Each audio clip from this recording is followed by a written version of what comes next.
La RTG, sur la colline la plus célèbre de Conakry. Les caméras et micros sur le monde, les infos de la Guinée et du monde en français et dans toutes les langues du pays. La RTG, l'information, la société, la culture, la santé, le sport. Votre opinion, l'opinion de votre voisin, tous les avis sur la RTG. La parole plurielle, c'est la RTG, votre radio, votre télévision.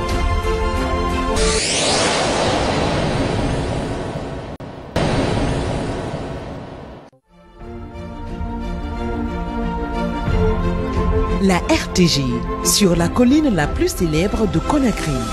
Les caméras et micros sur le monde, les infos de la Guinée et du monde en français et dans toutes les langues du pays. La RTG, l'information, la société, la culture, la santé, le sport. Votre opinion, l'opinion de votre voisin, tous les avis sur la RTG.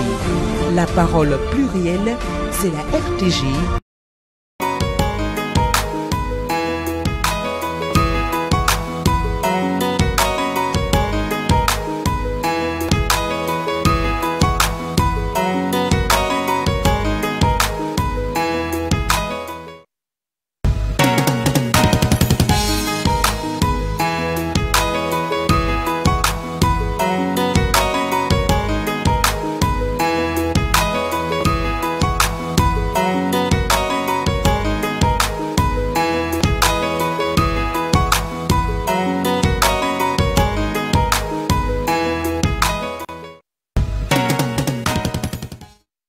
Aimables téléspectateurs, bonjour, toute heureuse de vous retrouver encore en ce mardi au compte du deuxième numéro de la semaine de votre émission de la mi-journée Zénith sur Coloma. Hier, nous étions ensemble pour parler d'un sujet très intéressant, mais aujourd'hui encore, vous serez très servis au compte de ce deuxième virage de la semaine parce qu'on parle d'un sujet ou des sujets très intéressants et tout, parce que quand on reçoit sur ce plateau un ancien, un vieux de la vieille, pour parler d'un sujet qu'il maîtrise à la perfection, vous ne serez que bluffé derrière vos petits écrans. En tout cas, ça fait plaisir de vous savoir nombreux à nous suivre sur les antennes de la RTG. Et à ma gauche, lui, il est désormais un chroniqueur parce que voilà, il est toujours actif, il est proactif, le jeune. Je l'apprécie bien, artiste talentueux. Oui. LG Flo et Karamba Diobaté sur carte d'identité. Bonjour à toi et bienvenue sur ce plateau. Bonjour à toutes et bonjour à tous. Merci beaucoup, c'est un plaisir d'être là à chaque moment. Et le plaisir, rassure-toi, il est partagé. Ouais. Alors, de cet autre côté, c'est-à-dire à ma droite, nous avons l'insigne honneur de recevoir Monsieur Alpha Amadou Taïrou Diallo, émérite journaliste. Il est aussi écrivain. Nous parlerons tout au long de cette émission de son parcours d'écrivain, mais aussi de journaliste sur ce plateau, parce que voilà, on en a besoin et tout. Je l'ai annoncé hier au compte du premier numéro de la semaine qu'on parlera d'un sujet très intéressant. Il s'agit donc de la différence entre un journaliste culturel et un animateur culturel. Disons, lui, j'ai envie de dire qu'il est un journaliste complet. Il donnera sans doute son point de vue par rapport à cette thématique et tout le reste de l'émission, bien sûr, sera consacré à son parcours et à la partie artistique qui sera assurée, bien sûr, par LG Flo. Si vous venez de nous rejoindre, merci de nous avoir choisis et restez confortablement installé. On commence cette émission aujourd'hui par la partie artistique, une façon bien sûr de vous tenir en haleine, de vous mettre bien parce que lundi, mardi, c'est pas évident, ce sont des jours vraiment lourds, mais on fait avec parce que c'est pourquoi nous sommes là, vous procurer de la bonne humeur en abondance.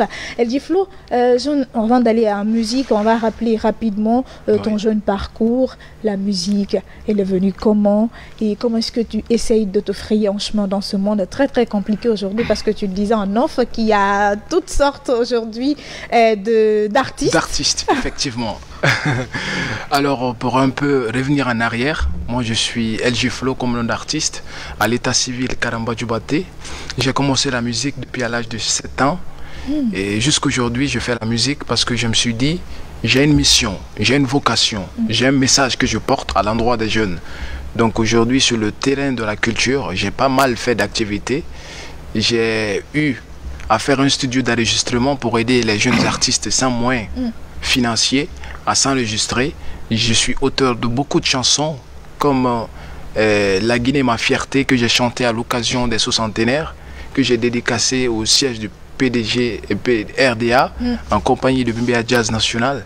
Donc aujourd'hui, je suis en train de me battre pour revaloriser notre culture et passer de très bons messages aux jeunes, parce que sans la culture, il n'y a pas de développement possible. Si vous voyez aujourd'hui les grands États, les grandes puissances du monde, c'est à travers la culture qu'ils se sont développés. Quand nous regardons le Nigeria aujourd'hui, à travers le cinéma seulement, c'est des millions qui se rapportent dans leur pays. C'est une industrie aujourd'hui qui aide bien ce pays. Donc c'est ce que nous sommes en train de faire, malgré qu'il n'y a pas assez d'accompagnement, mais on essaie de se battre en tant que jeunes patriotes pour participer au développement de la nation. En tout cas, tout ce que je sais, les efforts... fait d'efforts, ou bien au fond d'efforts. Oui. Alors, comme je le disais à l'entame, on va aller avec ce titre que tu viens de citer tout à l'heure, La Guinée, ma fierté. Et tout. Et oui, je préfère qu'on aille avec N'oublions pas notre passé et notre culture. Il n'y a pas de souci, c'est comme tu veux. Tout compte fait, on aura l'opportunité de te découvrir tout au long de cette émission, ou de te redécouvrir.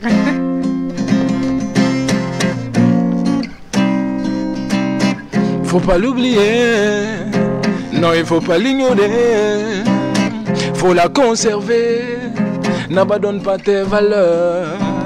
Inamane muyama, inamane muikeli dema, inamane muyama, inamane mude, ikanangina ama, ikanangina ibodi yama. Never forget who you are, n'oublie pas ton passé. Fais biringa folode, nanara, tamuno mane mude. Afrika umbaride, fate fore nagambiri dunia mae kelide. Gerenya munu somabe, langinu marafaina nube. Sonyo kobi munu na wonyuge, inamane mude. Oh my brother, let me tell you that we must love each other, because we come from the same mother. So remember the story of Africa. Permettez-moi de vous raconter mon histoire, l'histoire du Mandeng et son roi Sundiata, ou la charte de Kuru Kanfuga. En 1235 fut la première constitution. Inamane muyama, inamane muikeli dema. Inamane muyama, inamane mude. Ikanangina ama, ikanangina ibodi yama.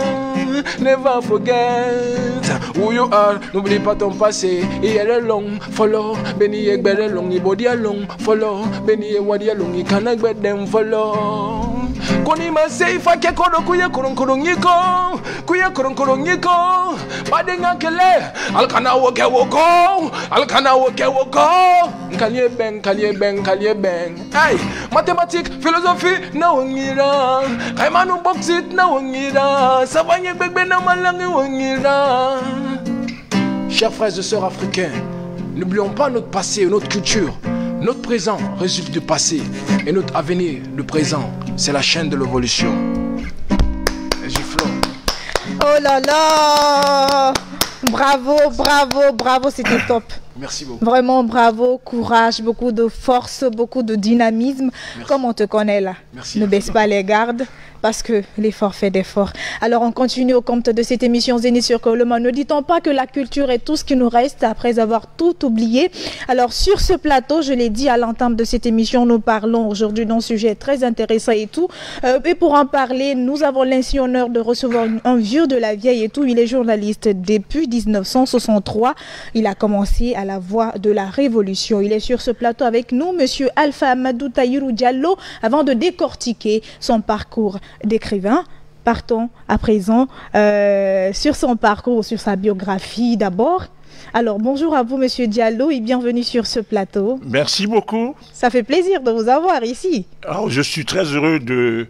D'abord, j'ai une grande admiration pour votre émission. Merci beaucoup. Que je suis pratiquement tous les jours. Waouh, ça fait chaud au cœur. Donc, je suis heureux d'être aujourd'hui associé à son animation. Super, et ça fait plaisir. Alors, je l'ai dit à l'entame, monsieur Tahirou, vous êtes journaliste et vous avez commencé, vous avez fait vos premières heures à la voix de la Révolution. Oui. Et nous, il y a beaucoup d'informations autour de vous. Et si on vous demandait, Tahirou, qui êtes-vous réellement? En réalité, je suis un homme du pays, un enfant du pays, un fils du pays, Oui. un native son, comme dirait Richard Wright. Et j'ai été très tôt intéressé par la communication, l'information, la culture. Je me souviens que lorsque j'étais au collège d'abord, et puis au lycée, nous avions dans l'organisation des élèves, des étudiants et des élèves, il y avait des comités de classe, Okay. des comités de section et des comités du collège. D'accord. Alors, moi, très tôt, je me suis intéressé à la vie, justement, à l'aspect de la culture, de l'information au niveau de ma classe. De sorte que j'étais l'animateur pratiquement de la classe en ce qui concerne la communication et l'information. D'accord.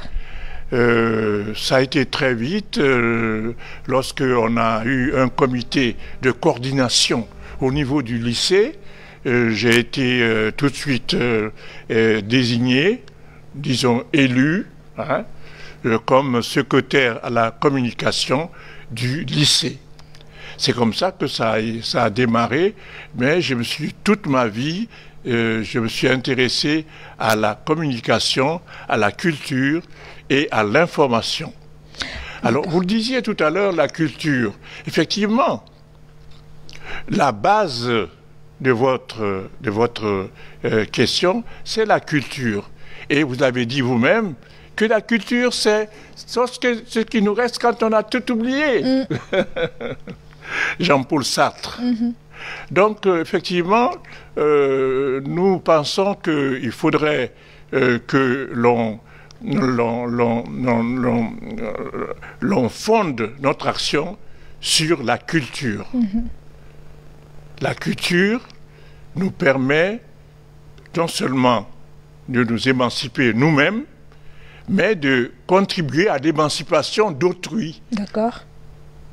Et cette émancipation d'autrui passera nécessairement par la culture. Bien sûr, tout passe forcément par la culture, mais aussi pour connaître cette culture, il faut s'informer, il faut aller fouiller, il faut être sur les traces des aînés et pour s'informer parce que le plus souvent, on se perd, on se leurre parce qu'on n'a pas la bonne information Oui. et tout. Par rapport justement au sujet d'aujourd'hui, on a parlé d'animateurs, on a parlé de journalistes. Le plus souvent, les gens mélangent les pinceaux, voilà, pour démêler ces deux termes et tout. Est-ce que vous pouvez, en tant qu'ancien de ce monde, vous nous donner votre point de vue par rapport quand on parle de journaliste culturel et quand on parle d'animateur culturel? Le fond, c'est le même, c'est la culture. Ok. Le fond, c'est le même, c'est la culture. Maintenant, un journaliste reste un journaliste et un animateur. Alors, qu'est-ce qui démarque un journaliste dans le Nord? C'est leur, justement, le fait qu'il soit animateur ou journaliste. Mais le fond reste la culture. Ok. Voilà. D'accord. Et je pense que ça sera très difficile de dissocier de manière catégorique un journaliste culturel d'un animateur culturel. Parce que leur fond, je le répète, reste la culture. D'accord. Ils n'ont que de différence que leur profession. D'un côté, le journalisme, hein, et de l'autre, l'animation. D'accord. L'animation étant aussi soutenue par la programmation. D'accord. Voilà.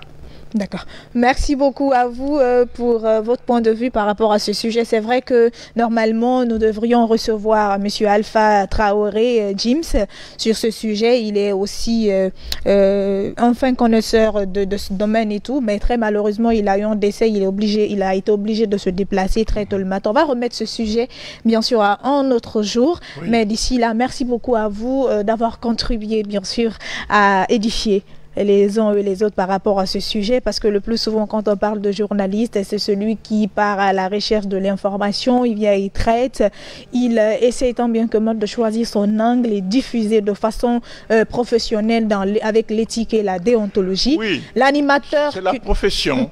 Je l'ai dit, hein, c'est la différence entre les deux, c'est leur profession. Justement. Fondée sur un thème précis. La culture. D'accord. Merci beaucoup.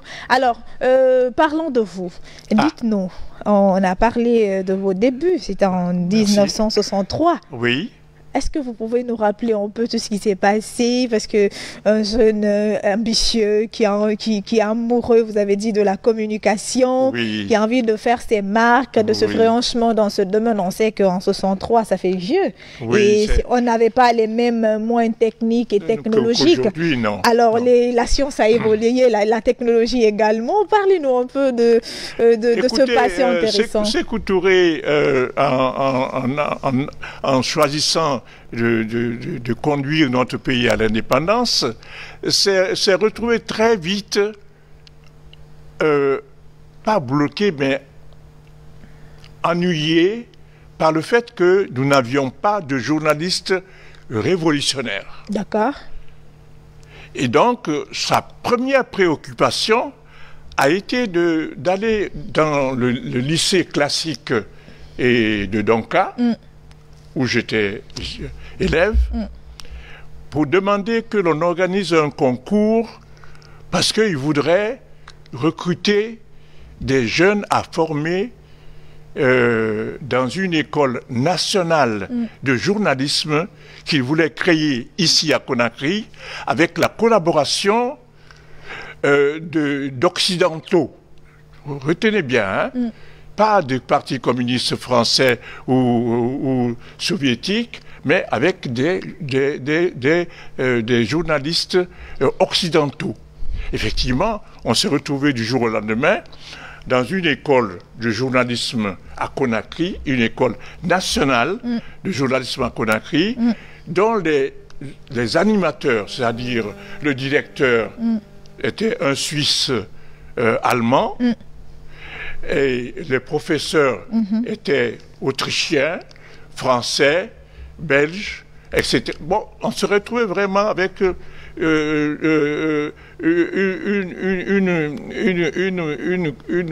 classe de formateurs d'Occident. D'accord. Alors que le pays était classé être un pays communiste. Ok. Sékou Touré nous a formés rapidement et il a organisé un concours pour garder 4 journalistes. D'accord. 4 journalistes guinéens, formés à l'école de la Révolution. Je fais partie de cela. À l'époque, il n'y avait pas de spécialisation, c'est-à-dire journaliste, reporter. C'est venu après. Ok. Parce que le fond du problème, c'était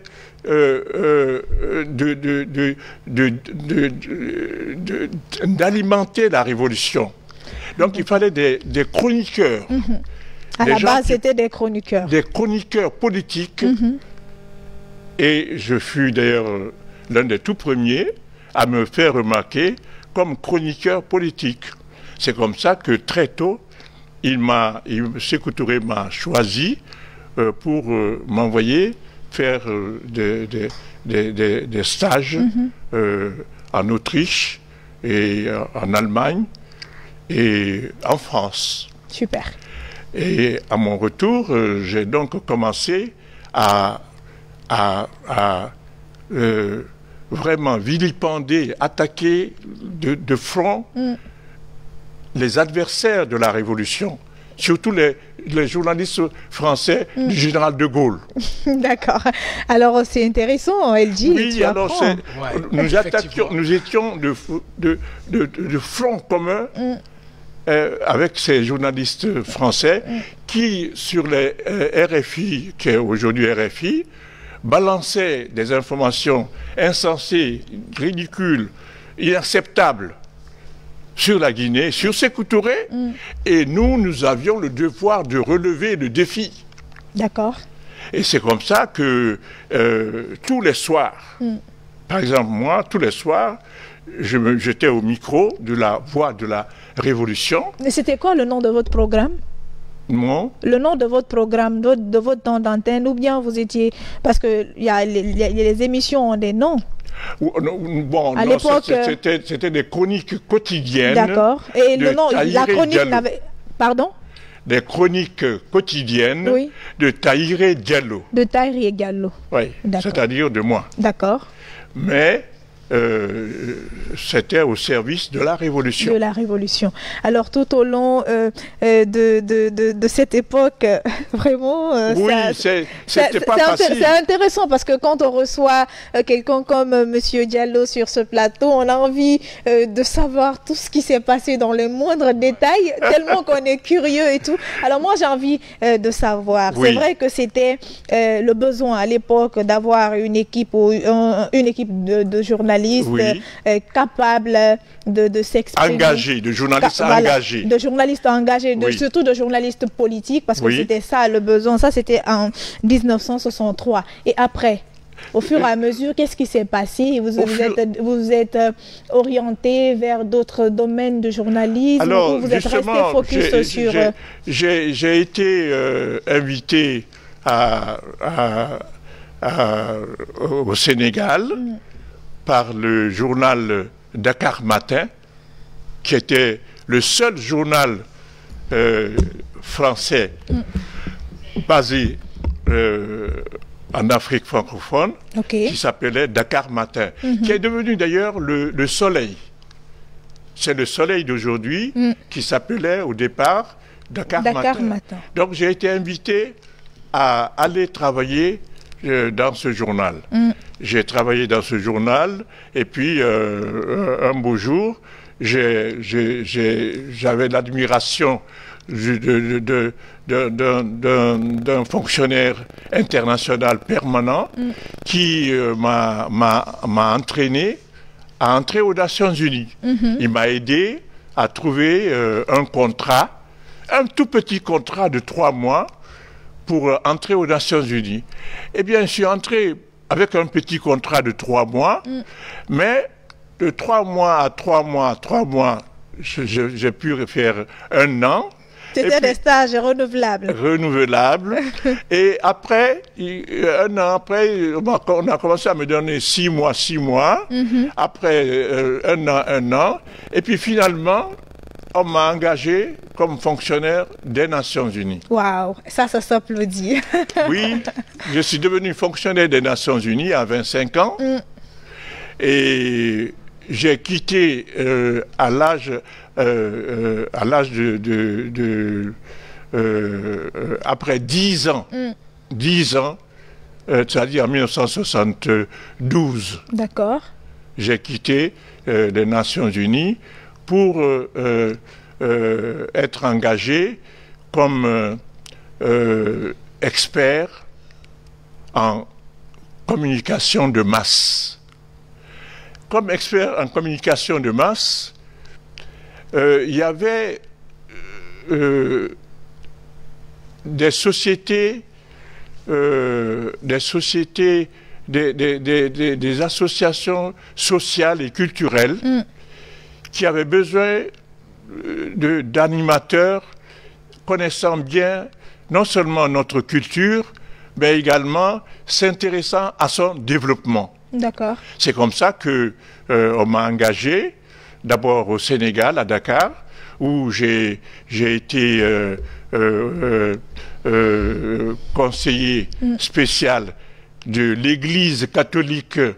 Je suis musulman, Mais à l'époque, il n'y avait pas de spécialiste dans ce domaine. D'accord. Donc, comme j'étais un des rares spécialistes à l'époque, on m'a engagé comme spécialiste au titre de l'Église catholique de l'Afrique occidentale française. D'accord. Alors, même Monseigneur Thiandoum, qui était l'archevêque de Dakar, m'a pris et il m'a amené jusqu'au Vatican. Ok. Il m'a présenté au Saint-Siège. Quel parcours atypique. Ah oui, alors... ah oui. Et il m'a fait visiter tous les caveaux du Saint-Siège. D'accord. Alors moi j'ai envie de savoir, parce qu'au départ vous étiez formé à être journaliste engagé, journaliste politique, et vous venez de parler d'animateurs, on avait besoin d'animateurs. Dites-nous, comment est-ce que cette reconversion est arrivée, ou bien on peut être à la fois journaliste. À l'époque, on pouvait être journaliste politique et être animateur culturel à la fois. Non, c'était pas facile. Ça se faisait mais c'est votre propre conception, votre propre approche, votre propre maîtrise, non seulement de votre personne, mais des idées. D'accord. Des idées. Ok.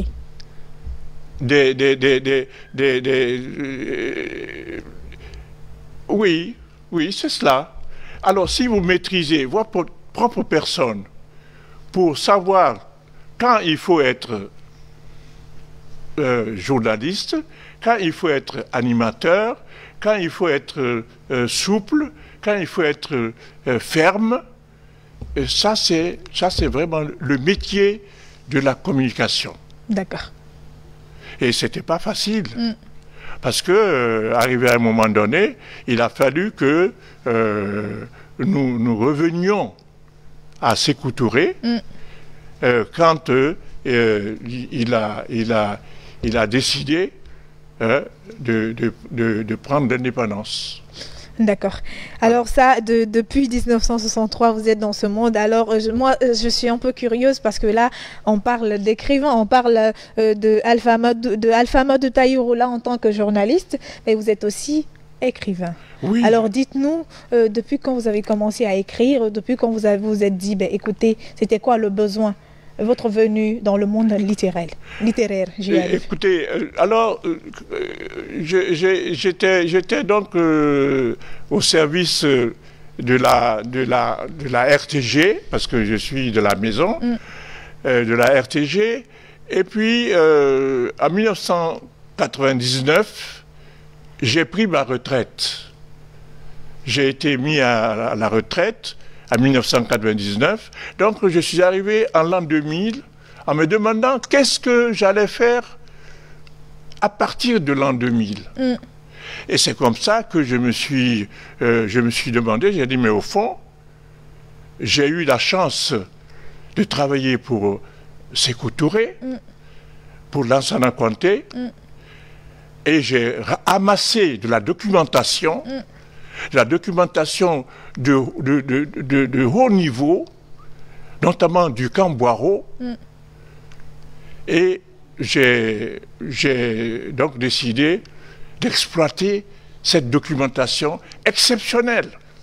Et jusqu'à présent, je suis le seul à avoir eu accès à cette documentation-là. Parce que j'ai été nommé par Lansana Conté de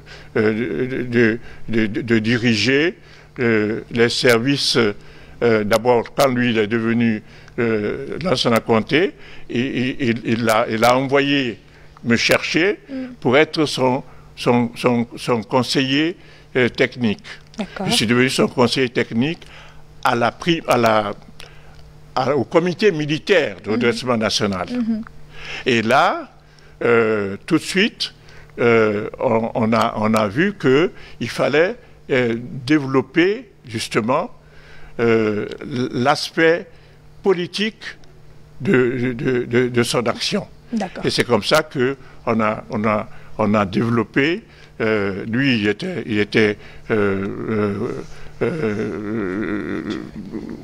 comment dire, il était colonel, et moi, il m'a nommé son chef de cabinet. Et après, quand il est devenu général, il m'a nommé comme son directeur de cabinet. Et c'est à ce moment-là que j'ai commencé vraiment à beaucoup l'aider à diriger le pays. D'accord. Alors, vous étiez à la retraite et vous vous êtes dit, écoutez, avec fort de toute cette expérience, écoutez, je peux aussi être utile à mon pays en mettant tout cela dans... Parce qu'on dit que la parole s'envole, l'écrit reste. Tout ce que vous avez eu comme expérience, vous vous êtes dit, je peux servir à quelque chose, parce que quand un vieux meurt en Afrique, on dit que c'est toute une bibliothèque qui brûle, parce que ça, c'est de Amadou Hampâté-Bâ. Vous êtes aujourd'hui une des personnes ressources qui peut lucidement nous expliquer tout ce qui s'est passé de 58 jusqu'à nos jours. Alors moi j'ai envie tout de suite de vous poser la question. Vous vous êtes dit écoutez, je veux aussi m'orienter dans le monde littéraire. Justement, c'est là que je veux en venir. C'est que j'ai commencé à partir de l'an 2000 à chercher à écrire. D'accord. J'ai commencé à écrire. Donc depuis votre retraite, je me suis lancé dans la rédaction. D'accord. D'abord à identifier les sujets. Alors, c'était quoi le critère de choix des sujets? Le critère de choix, c'était des thèmes nationaux. Des thèmes nationaux. La Guinée, son indépendance, sa souveraineté, ses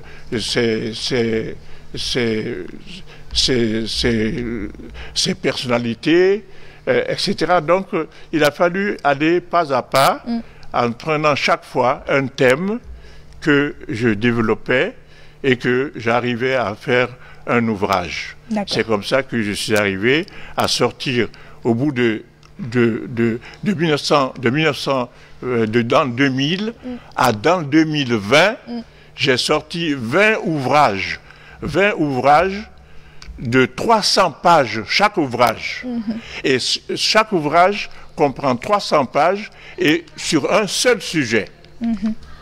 Et donc c'est comme ça que nous arrivons à ce que vous avez entre les mains, par exemple, cet ouvrage qui est sur les héros de l'indépendance et de la souveraineté de l'Afrique, qu'a la Guinée-Conakry. D'accord. Au total, vous avez combien d'ouvrages? Combien? Vous avez combien d'ouvrages? Il y a 20, oui, 20. Waouh! Il y a 20. Chaque année, il y a un ouvrage que j'ai sorti. Chaque année? Chaque année. Depuis quelle année? Depuis quand? Depuis l'an 2000. Ça ne fait... C'est pourquoi 2020... Ça ne fait 22 ans. Oui, c'est justement... On suppose que vous êtes en train de... Cette année 2022, j'ai sorti, c'est sur Internet, on a publié, j'ai fait publier 4 ouvrages sur 4 thèmes différents, mais étalés dans les 4 trimestres de l'an 2022. D'accord. Est-ce qu'on peut savoir ces différents thèmes? C'était quoi les 4 thèmes dont vous parlez?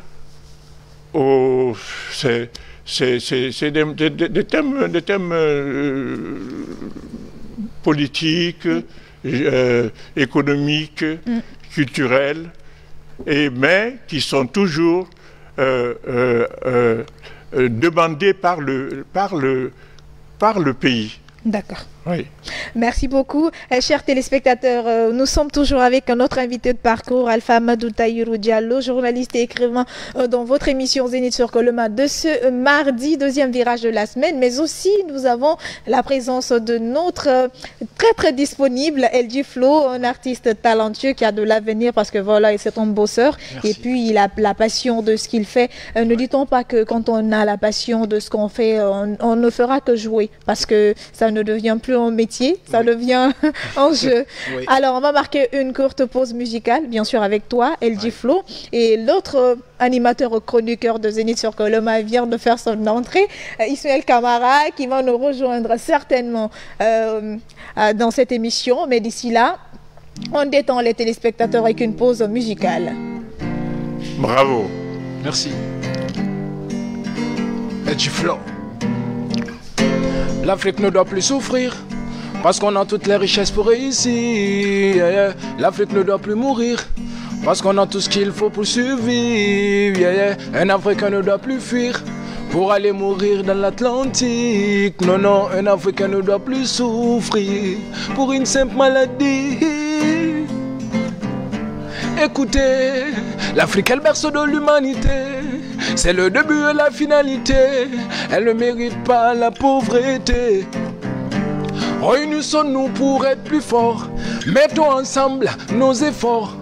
Si nous voulons le confort, il va falloir travailler dur ou fort. Nos sous-sols sont remplis d'or, mais nos frères et nos sœurs sont tout le temps dehors. Et cela nous déshonore. L'Afrique ne doit plus souffrir parce qu'on a toutes les richesses pour réussir. Yeah, yeah. L'Afrique ne doit plus mourir parce qu'on a tout ce qu'il faut pour survivre. Yeah, yeah. Un Africain ne doit plus fuir pour aller mourir dans l'Atlantique. Non, non, un Africain ne doit plus souffrir pour une simple maladie. Investissons dans la jeunesse si nous voulons que l'Afrique progresse. Les guerres civiles et politiques, il faut que ça cesse. Yeah, yeah, yeah. Africa must be united. Africa must work day and night. Africa is the paradise. Open your eyes, brothers and sisters. So, work together and l'Afrique ne doit plus souffrir parce qu'on a toutes les richesses pour réussir. Yeah, yeah. L'Afrique ne doit plus mourir parce qu'on a tout ce qu'il faut pour survivre. Yeah, yeah. So Mama Africa, blessed into sanctity, the Mama Africa, benediction to kill the Mama Africa, red wine to Mama Africa. L'Afrique ne doit plus souffrir. Edgy Flow. Oh là là, Edgy Flow, l'Afrique ne doit plus souffrir. D'où vient cette inspiration? Alors cette inspiration vient de mes constats.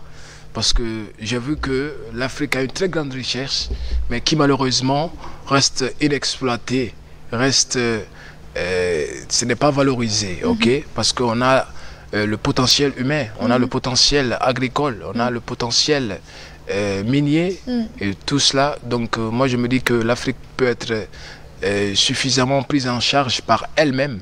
L'Afrique peut se développer par ses moyens qu'il a. Donc en tant qu'artiste, je veux passer ce message à nos frères et nos sœurs, de travailler parce que c'est important, de s'enraciner, parce que tout dépend de la culture, tout dépend de la politique de développement de l'Afrique. Donc ce sont ces messages que j'ai lancés dans cette musique afin que nous prenions conscience de tous ces maux que nous vivons dans nos pays. Donc en tant qu'artiste, c'est ce que je peux, sensibiliser, bien sûr, ouvrir les esprits, réveiller les gens, dire qu'il est temps de se lever, travailler, de partager tout ce que nous avons. Il ne faut pas qu'une seule personne s'accapare de ce que tout le monde doit avoir. Donc c'est un message de justice. Il faut être rationnel, il ne faut pas être trop gourmand. Effectivement. Donc c'est un message d'unité et d'union que je chante dans cette chanson. D'accord, c'est le rôle d'un artiste, faire le portrait robot d'une société, parce que vous êtes la voix des sans-voix, et vous arrivez à atteindre le large public. Je pense que c'est cela le réel objectif d'un artiste. Alors, à ton actif, tu as combien de singles? Alors, j'en ai trop. Il y en a plusieurs. Il y en a plusieurs, parce que j'ai beaucoup aussi dans mon studio, mais qui malheureusement, je ne peux pas dire le nombre exact, mais j'ai beaucoup de chansons quand même, j'ai beaucoup d'albums qui sont préparés par faute de moyens. Je n'arrive pas à sortir mes albums et mes morceaux. Beaucoup d'albums? Beaucoup d'albums. Wow. J'ai plus de 16 albums. Wow. Voilà, donc j'ai un studio d'enregistrement. Comme j'avais dit à l'entame, j'avais fait ça pour aider d'autres jeunes artistes qui n'avaient pas assez de moyens. Donc le studio a fonctionné jusqu'à un certain moment. Après, c'est tombé en panne. Donc actuellement, je suis en train de rechercher les moyens pour faire le studio, pour m'enregistrer moi-même et enregistrer d'autres artistes aussi que j'ai sous ma couverture, parce que je suis président de l'association pour la reconnaissance et le soutien des artistes de Guinée. Donc il y a plus de 100 et quelques artistes sous ma couverture.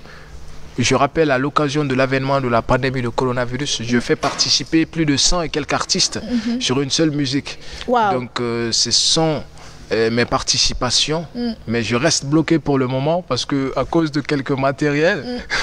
Ça va venir. Ça va venir. Du moment où ils sont rares aujourd'hui les artistes, les jeunes artistes en herbe qui disposent d'un studio d'enregistrement. Toi, ça c'est déjà une longueur d'avance. Moi, je pense qu'avec plus de courage. Il y aura forcément des personnes de bonne volonté ou des personnes, comme on dit, qui ont le cœur vraiment, qui viendront bien sûr à l'aide pour t'aider dans ce que tu fais. Parce que le combat, il est noble. Il est noble. En tout cas, on ne compte pas s'arrêter.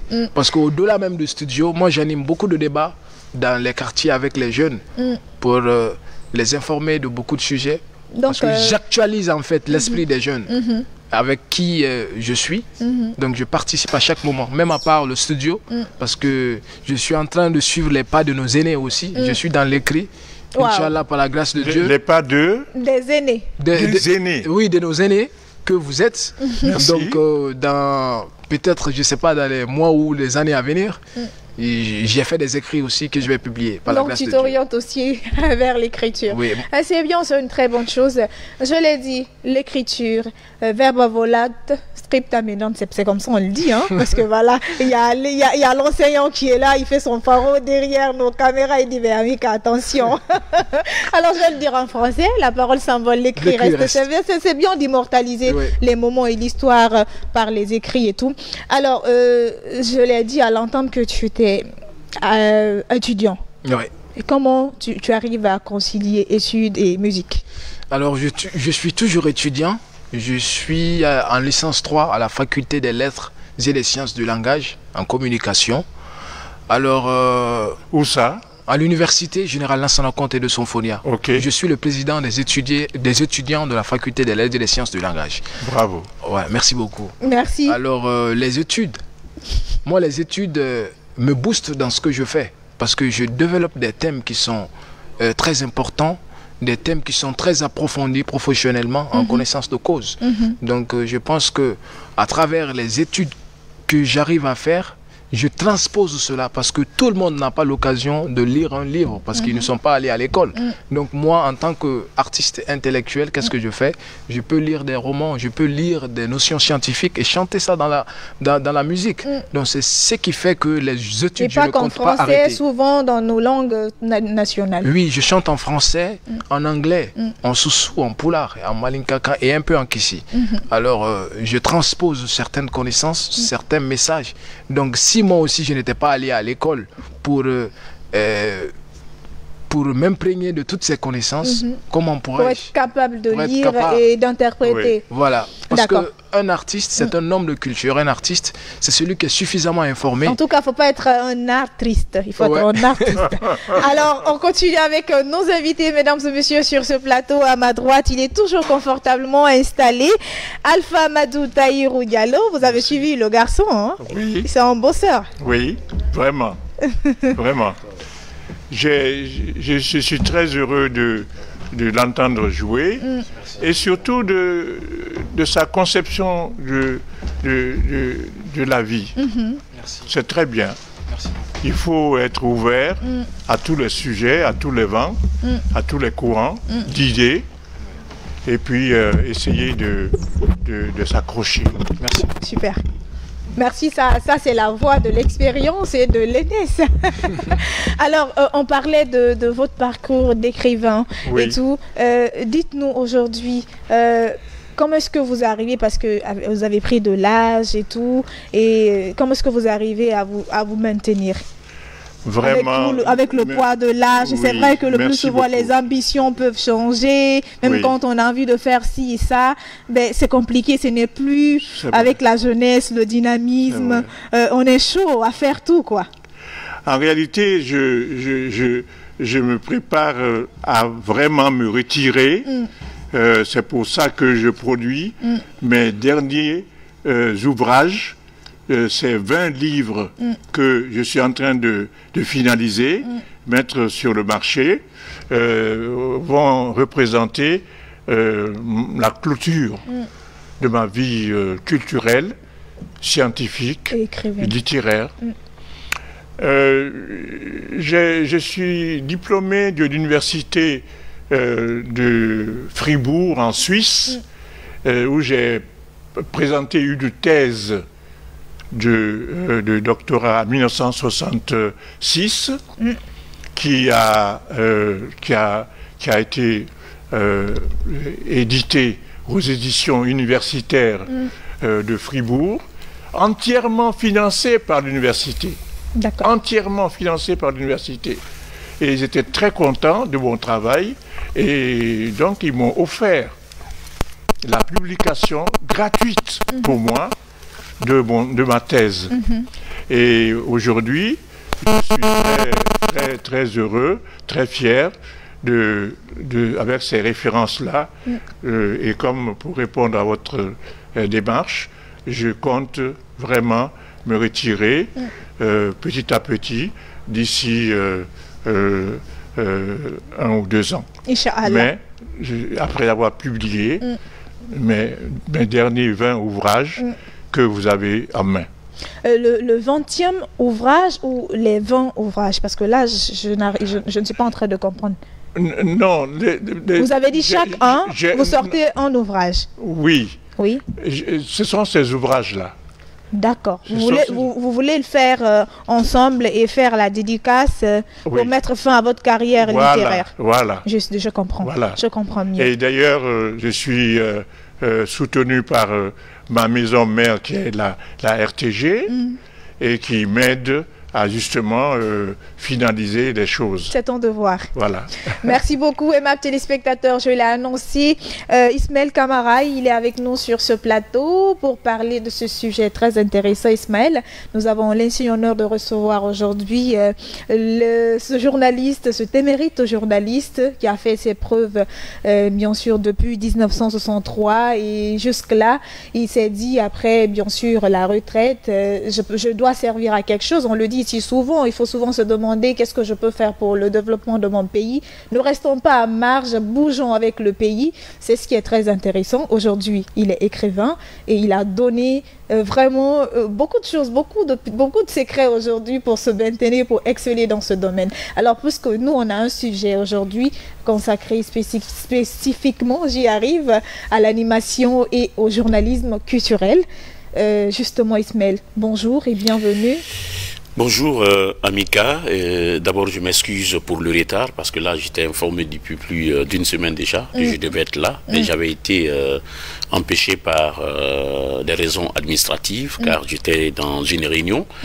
Je pensais que la réunion pouvait prendre fin bien avant le démarrage de cette émission. Donc je dis bonjour à ces millions de téléspectateurs et peut-être que c'était pas prévu mais je suis aussi tout heureux de partager le plateau avec le doyen Tahiré et que moi je peux résumer tout simplement un patriote. Un patriote, je sais que nous aimons tous notre pays, mais il y a de ces personnes qui ont à un moment de leur évolution bénéficié d'une certaine opportunité et d'un certain nombre de privilèges qui pouvaient vraiment les servir de quitter le pays et aspirer à vivre ailleurs aisément sans pour autant être en contact avec ses racines qui est notre pays. Mais vous l'avez su depuis déjà l'entame de cet entretien, qui a accepté d'aller apprendre pour venir servir son pays, pas seulement pour servir dans une demi-mesure, mais servir son pays de façon efficiente.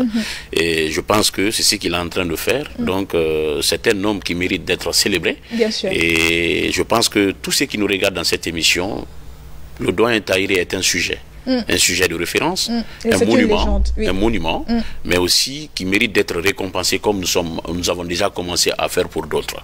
Vous imaginez, vous imaginez, après les études, on a servi 2 républiques. Après ces 2 républiques, on continue également à servir, même étant à la retraite, parce que ces ouvrages dont il est en train de parler sont des ouvrages qui vont servir la postérité pendant très longtemps. Bien sûr. Donc c'est de dire également à cette postérité vraiment de prendre soin de ces ouvrages-là, parce que là c'est toute une connaissance, c'est un ensemble d'informations qu'il est en train aujourd'hui de léguer.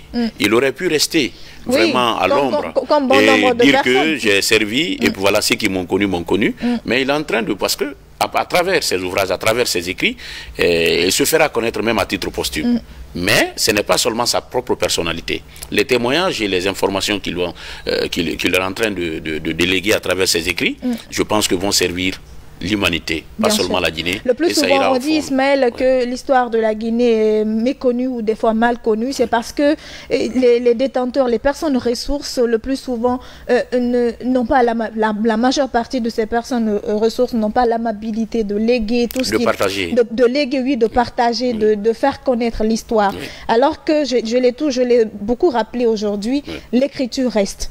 Oui. Et on dit aussi en Afrique, les vieilles personnes ou les personnes expérimentées doivent être disponibles à expliquer aux plus jeunes tout ce qui s'est passé. Oui. Comme ça, on sera mieux imprégné de chez nous. Il a dit dans sa musique, connais-toi avant de connaître les autres. Ça, donc moi, je pense que c'est la parfaite connaissance. Cela émane d'une volonté personnelle, parce qu'il n'y a aucun mécanisme te contraignant à le faire.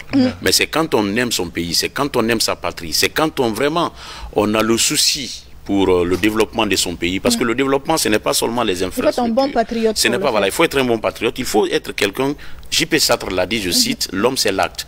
Au fait, il faut laisser des preuves, il faut laisser quelque chose vraiment auquel on peut vraiment se référer, autour duquel on peut s'informer pour bien faire.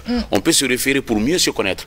Donc c'est ce qu'il est en train de faire, et je sais dans quelles conditions, je ne dirais pas pathétique, il vient ici, le poids de l'âge, comme on aime le dire, l'âge est ingrat, mais il accepte vraiment de venir régulièrement. Moi, je l'ai croisé une fois chez lui. Imaginez la distance qui sépare sa concession à Dapompa de la grande route. Et il met ces distances-là pour vraiment essayer de partager ses connaissances à travers ses ouvrages. Il met ces distances pour venir jusqu'à la RTG ici, continuer également à côtoyer. C'est maintenant qu'il va falloir, c'est-à-dire qu'il faille profiter vraiment de cet homme et qu'il faille restituer, n'est-ce pas, ça ne serait-ce qu'à travers une reconnaissance, organiser quelque chose, je ne dirais pas à dimension nationale, mais vraiment ça ne serait-ce que de façon symbolique. Non, c'est même à dimension nationale. Façon de parler. Façon de parler. Et vous savez, tous ceux qui contribuent à l'évolution de ce pays ou au développement de ce pays, à l'éducation de ce pays, ne sont pas tous, n'est-ce pas, qui sont sous les coups des projecteurs le plus souvent. Ils agissent dans l'ombre. Ils ont beaucoup fait.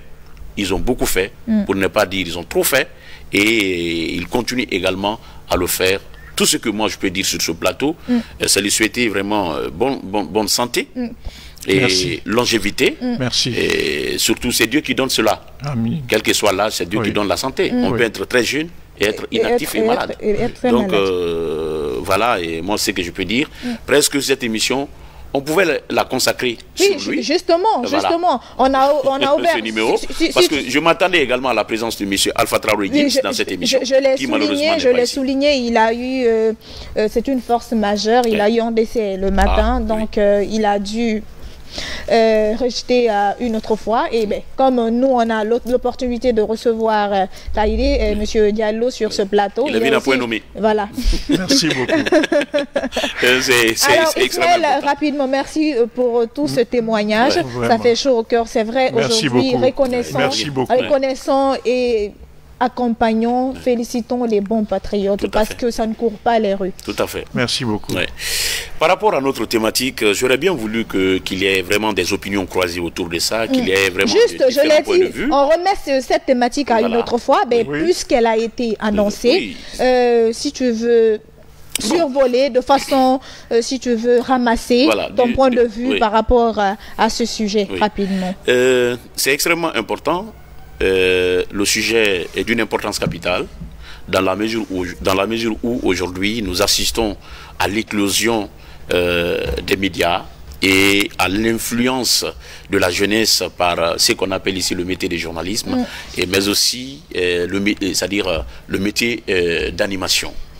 Vous savez, animer, il y a beaucoup de facteurs. Il y a non seulement le facteur académique, il y a le facteur culturel, il y a le facteur professionnel. C'est-à-dire, quand je parle je prends le facteur professionnel, c'est l'ensemble des techniques et des procédés que nous appliquons en mettant en exergue notre connaissance à travers un certain nombre d'activités. Donc, le journaliste culturel, c'est ce journaliste qui a une certaine capacité de gestion, n'est-ce pas, d'une rédaction. Il s'appuie sur un support. Et les supports en matière de journalisme culturel, c'est l'ensemble des formes d'art. Il y a la musique, il y a la littérature, il y a la danse, etc. Il y a le cinéma. Les 7 et récemment 8 arts. Donc, c'est d'avoir une certaine capacité, n'est-ce pas, d'interpréter, d'expliquer, de recueillir des informations. Parce que quand nous prenons, par exemple, les œuvres d'art, il n'y a pas... Chaque œuvre d'art en Afrique, ou en Europe, partout, ça a une fonction, ça a un rôle. C'est de pouvoir traiter les informations effectivement autour ou qui s'articulent sur l'ensemble de ces formes d'art ou ces éléments qu'on souhaiterait mettre à la disposition, n'est-ce pas, du public. Ça dépend maintenant du canal d'utilisation. De l'angle choisi. Voilà, de l'angle choisi et du canal d'utilisation. Je veux parler de la télé, je veux parler de la radio, je veux parler de la presse écrite, à travers les livres ou la presse en ligne. Ça dépend maintenant du canal qu'on utilise. Mais le support, ça peut être la musique, ça peut être ce qu'on appelle, comme je l'ai dit, oui, les formes d'art. Les différentes formes d'art.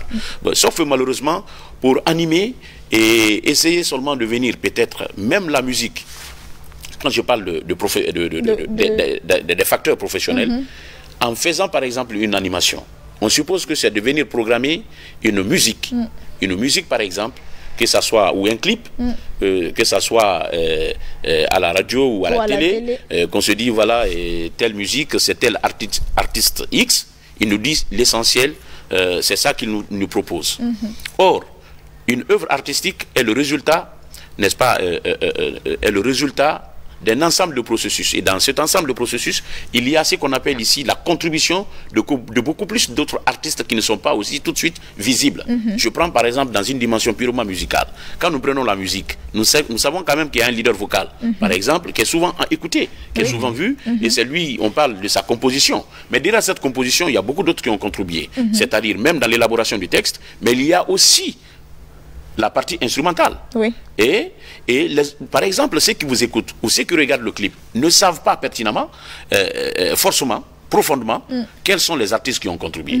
Donc l'artiste ou le journaliste culturel, normalement, à la différence d'un animateur pur et simple, c'est quelqu'un qui s'appuie sur ces éléments d'information qu'il essaye, n'est-ce pas, de mettre à la disposition des consommateurs, c'est-à-dire de ceux qui le regardent à travers le canal qu'il utilise. Donc c'est un peu cela qui est différent d'un disque jockey qui, n'est-ce pas, n'a rien à voir avec le contenu de la musique ou le contenu de l'œuvre d'art. Bon, des disques jockeys, comme on entend déjà, c'est la musique, ça n'a rien à voir. C'est avec la musique. Voilà, il n'a pas besoin de dire, voilà, c'est tel ingénieur qui a travaillé sur ça. Lui, il crée l'ambiance, il suit ce qu'on appelle ici les différentes cadences, n'est-ce pas, dans une programmation musicale pour tout simplement créer de la joie sur ceux qui sont en train de danser sur cette musique. Il ne donne même pas le temps, parce qu'il faut trouver les mots, il faut essayer de commenter, de flatter les gens. Ça n'a rien à voir avec le contenu de la chanson qui est programmée, ça n'a rien à voir avec l'ensemble des informations qu'on peut donner relativement à cette composition musicale. Voilà, il y a toute une définition. Il y a aussi ce qu'on appelle ici le langage culturel. C'est-à-dire, il y a ce qu'on appelle le langage culturel. Pour l'avoir, il faut faire une formation en communication culturelle.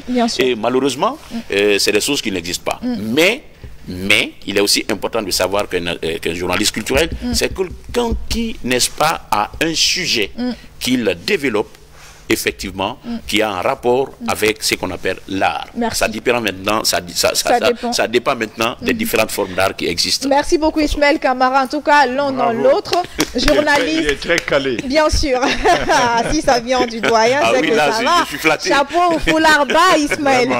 Alors, l'un dans l'autre, je le disais, animateur, journaliste, culturel, il faut forcément te former. Il faut forcément avoir un background parce que tu l'as dit, être animateur, c'est pas aisé. Tenir une émission de 2 ou 1 heure, il faudra en tout cas avoir quelque chose pour tenir en haleine écoutez, pendant 1 heure de temps. Bien sûr, pendant ou même 30 minutes. Ça passe rapidement. Qu'est-ce qui fait la variété, n'est-ce pas, thématique de cette émission? L'émission Génie sur Koloma, par exemple, existe depuis plusieurs années. Qui a un contenu, qui a une ligne à suivre. Une ligne, n'est-ce pas? Mais c'est en fonction de cette ligne que nous traitons les différentes thématiques qui sont forcément en rapport avec ces lignes-là. Bien sûr. Mais quel est le souci de l'animateur ou de l'animatrice? C'est de donner toujours un élément nouveau à celui qui nous regarde régulièrement. Celui qui t'a regardé hier, tu n'es pas obligé de venir donner la même chose que tu donnes hier. Donc tu es obligé effectivement de faire une diversification, ça ne serait-ce qu'en expression, ça ne serait-ce qu'en éléments sur lesquels tu t'appuies pour l'informer. Donc quand il est là, c'est pour lui donner effectivement quelque chose de nouveau, ce qui l'inciterait vraiment à t'écouter ou à te regarder demain. Il y a un téléspectateur qui me dit que Ismaël, tu parles trop aujourd'hui. Chroniqueur est vraiment vraiment différent de animateur. Merci pour la précision et la personne préfère garder l'anonymat. Oui. C'est aussi cela l'objectif de cette émission, découvrir beaucoup de choses parce que voilà, je l'ai dit, on a tous un jardin secret et on a aussi un talent qu'on a au plus profond de nous. Il suffit juste de titiller et pour que ça surgisse ou que ça jaillisse fluidement. Alors Ismaël, il se plaît dans ce rôle de chroniqueur parce que quand on est ici, on ne parle pas trop, on modère, on donne et on retire la parole. Merci beaucoup à toi. Même si des fois on se permet d'aller se mettre dans la peau d'un chroniqueur. D'aller au-delà. Voilà, parce qu'il ne faut pas laisser les choses passer. Justement Ismaël, c'est aussi c'est un autre sujet aussi qui fait couler beaucoup d'encre de ça. Le rôle de chroniqueur ou le rôle d'animateur principal. Parce que dans les émissions, on voit que beaucoup de gens n'arrivent pas à faire la différence entre ces deux termes, alors que ces deux termes ou ces deux fonctions sont différentes. Oui, tout à fait. Alors, on continue avec cette émission, Ismaël. Rapidement, permettez-moi de lire quelques SMS. Il y a quelqu'un qui nous écrit, bonjour, je vous suis depuis Kankam Nabaya et l'écoute est très favorable. Ben, moi, je pense que ça devait être un Keita. Mais malheureusement, c'est Ousmane Traoré, c'est mon oncle. Mon oncle, arrête de coller les mots. Les ponctuations et tout, les virgules, c'est très important. Alors, il y a un autre qui nous écrit, Ismaël, depuis Bamako. C'est un ancien téléspectateur de cette émission depuis les premières heures de Zénith. Il nous suit de près. Bonjour, madame. Ça faisait longtemps que je ne voyais plus sur le petit écran. Je suis très heureux de te revoir ce matin. Salutations amicales et fraternelles à toutes, à tout, il a voulu dire, à tous les travailleurs de la RTG, sans oublier Bouba et Ismaël Camara. Je vous suis depuis Bamako. Merci beaucoup à vous, ça fait plaisir et ça fait chaud au cœur. Continuez à nous laisser vos réactions sur la page Facebook de la RTG si le temps nous le permet bien. Nous relayons au fur et à mesure vos écrits dans cette émission. Alors, Ismaël, avant de continuer, je ne sais pas si tu as une question ou des questions à poser bien sûr à notre invité et tout par rapport à justement tout ce qu'on a énuméré tout au long de cette émission, son parcours très atypique et son parcours professionnel, c'est-à-dire littéraire et justement journalistique, parce qu'il a plusieurs cordes à son arc. Doyen, moi je dirais, après avoir parcouru le monde et l'univers, c'est-à-dire commencer les études en Guinée, aller faire des tours ailleurs à la recherche de la connaissance, du point de vue culturel, quelque chose vous a tiqué. Oui. C'est quoi?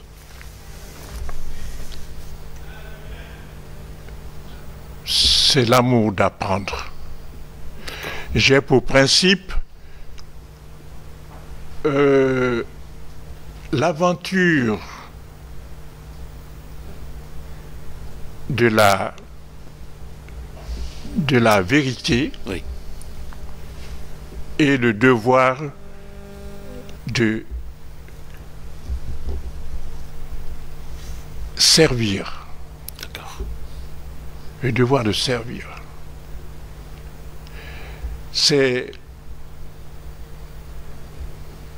pas facile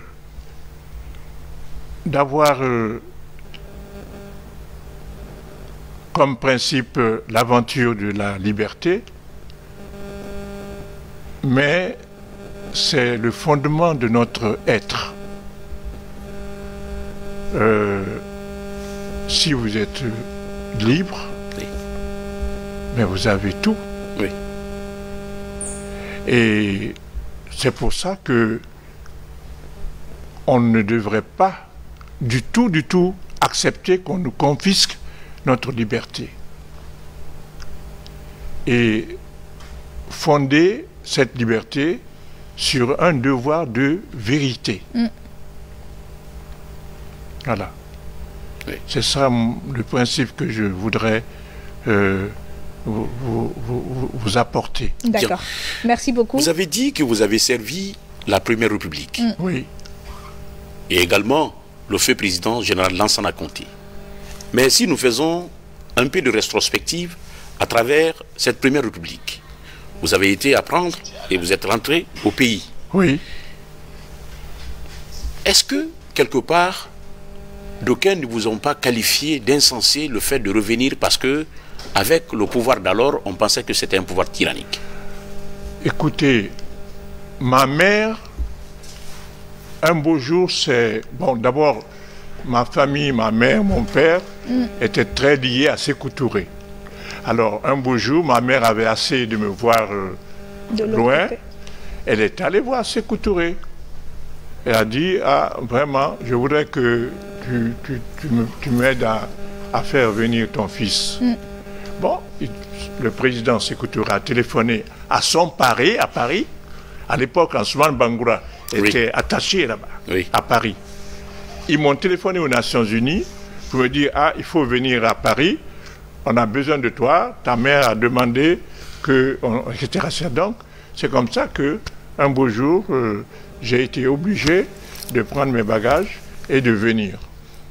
Je suis venu avec en main ma thèse. Écoutez bien, avec ma thèse publiée des années avant. Le lendemain de mon arrivée, je suis reçu par le président Sékou Touré à son bureau. Il y avait Béhanzin, il y avait Mamadi Keïta, il y avait Ismaël Machin, son frère là, comment il s'appelait? Siaka. Siaka. Oui. Non, Siaka était là, mais l'autre, son frère, c'est Ismaël. Hein? Ismaël Touré. Oui. Ismaël Touré, bon. Enfin, ils étaient 6 ou 7. Quand je suis entré, le président m'a regardé dans les yeux. Moi, je lui ai pris ma thèse, j'ai dit, voici ma thèse. Monsieur le Président, je vous donne ma thèse. Alors là, je l'ai vaincu.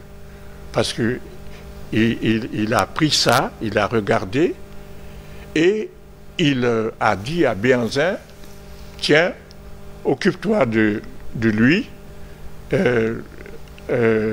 pour le placer à l'université Gamal Abdel Nasser pour enseigner. Et c'est comme ça que je suis allé à Gamal Abdel Nasser comme professeur. Et j'avoue Est-ce qu'on peut dire qu'aujourd'hui, vous vous réjouissez de rendre service à la nation et de faire beaucoup de choses pour la Guinée et les Guinéens, et que vous êtes en train de faire même étant à la retraite, malgré vraiment les problèmes de santé auxquels vous êtes confrontés. Est-ce que vous pouvez dire que tout cela est la résultante de l'amour maternel? J'avoue, oui. Oui.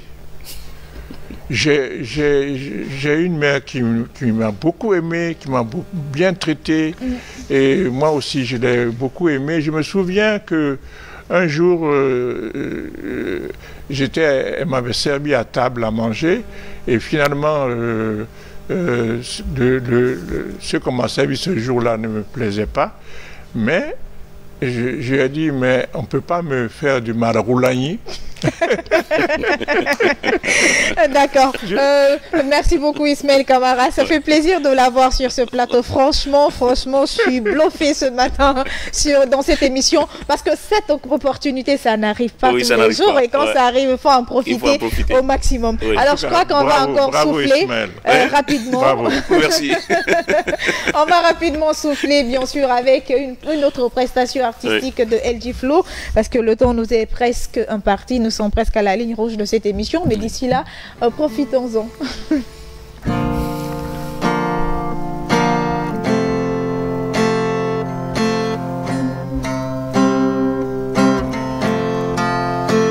LG Flow.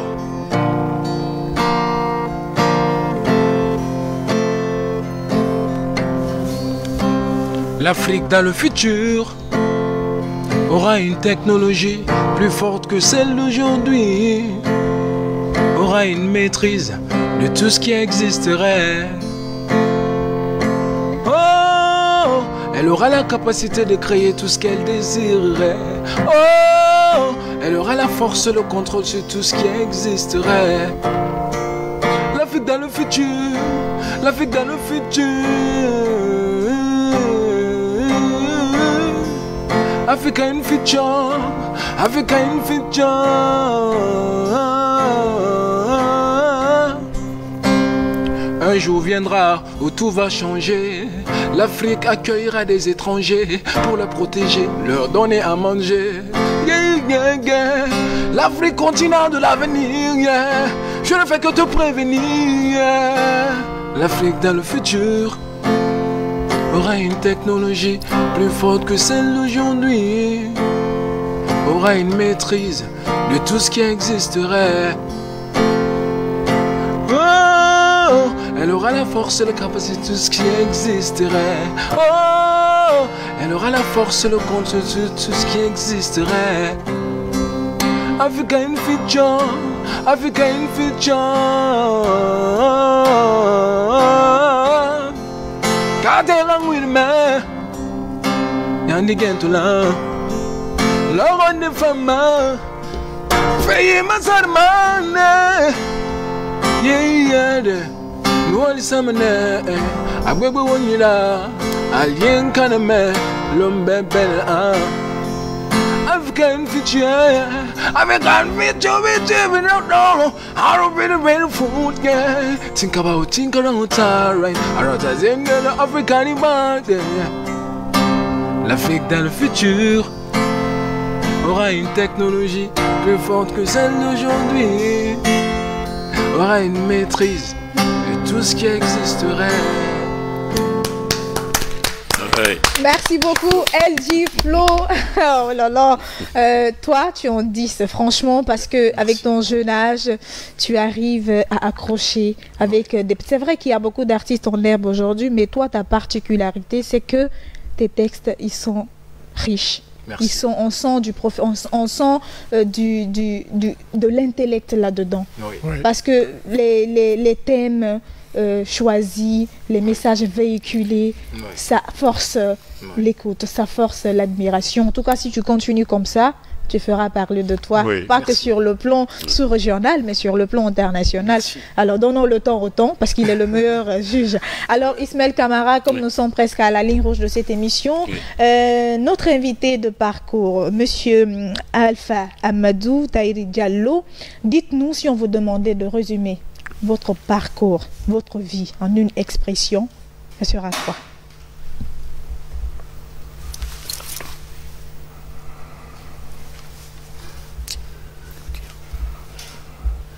C'est une colle. Vous me collez là. Non, c'était ça, c'était pas mon objectif.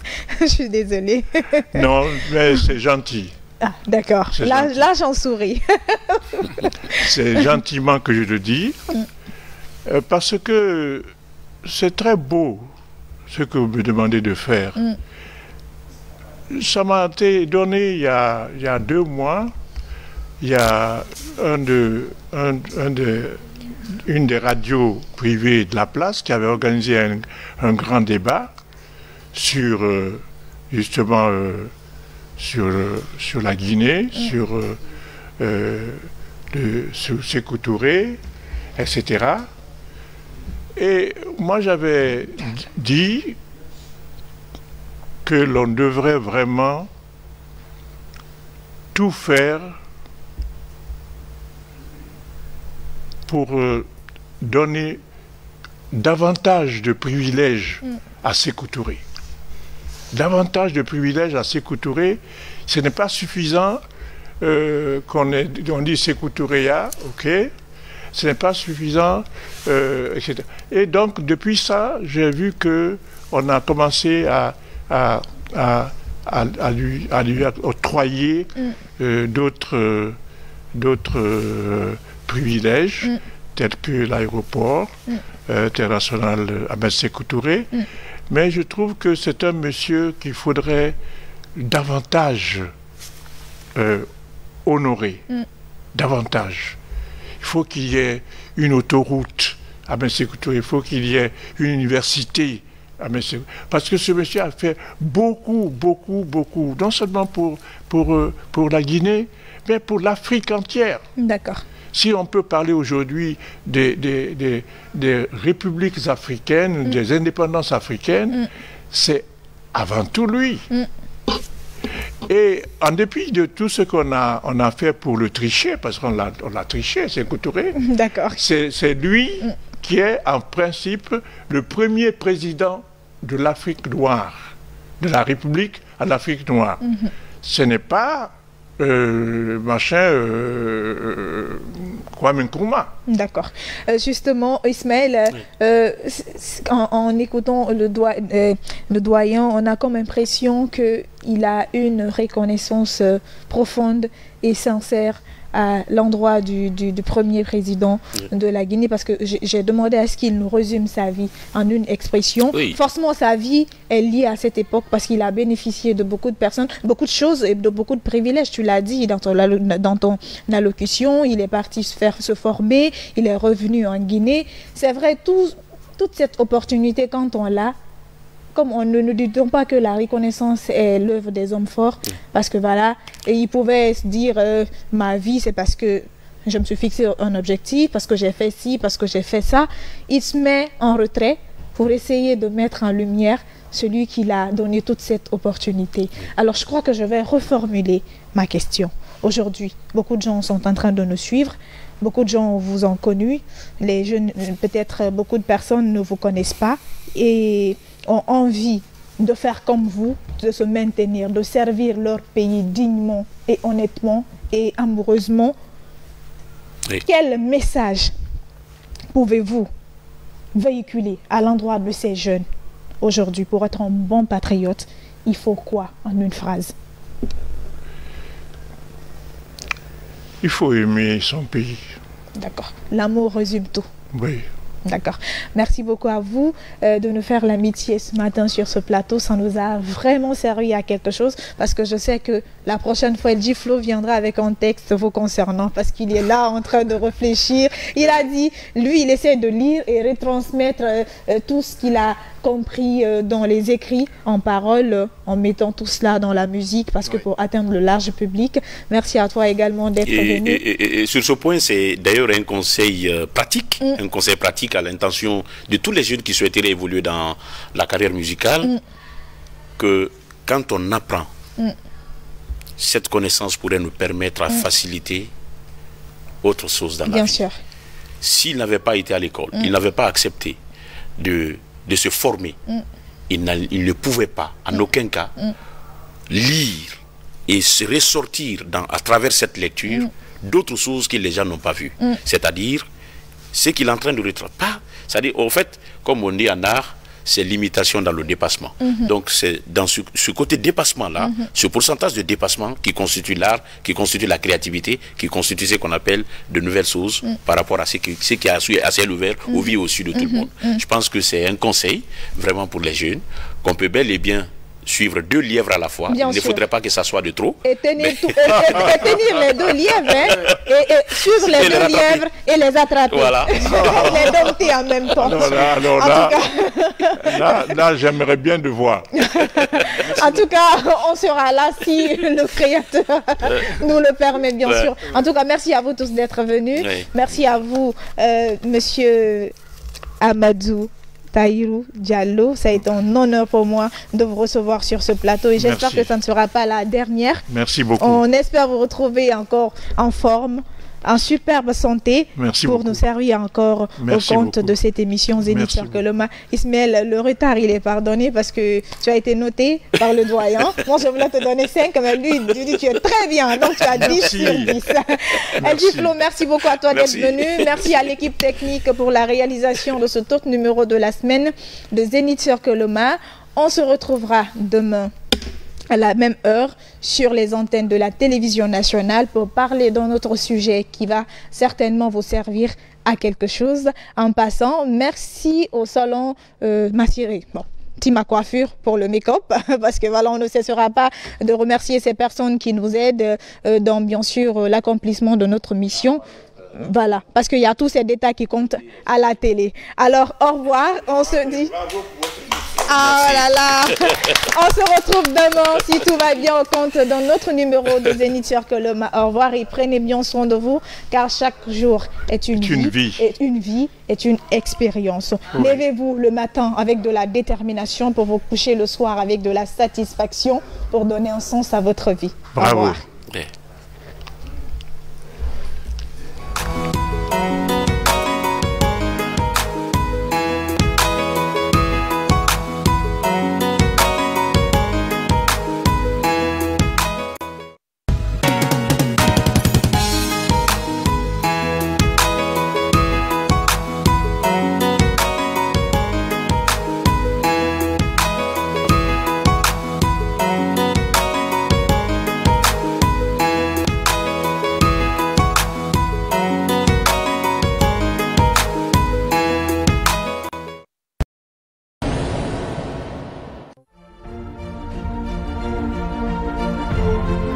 La RTG, sur la colline la plus célèbre de Conakry. Les caméras et micros sur le monde, les infos de la Guinée et du monde en français et dans toutes les langues du pays. La RTG, l'information, la société, la culture, la santé, le sport. Votre opinion, l'opinion de votre voisin, tous les avis sur la RTG. La parole plurielle, c'est la RTG, votre radio, votre télévision.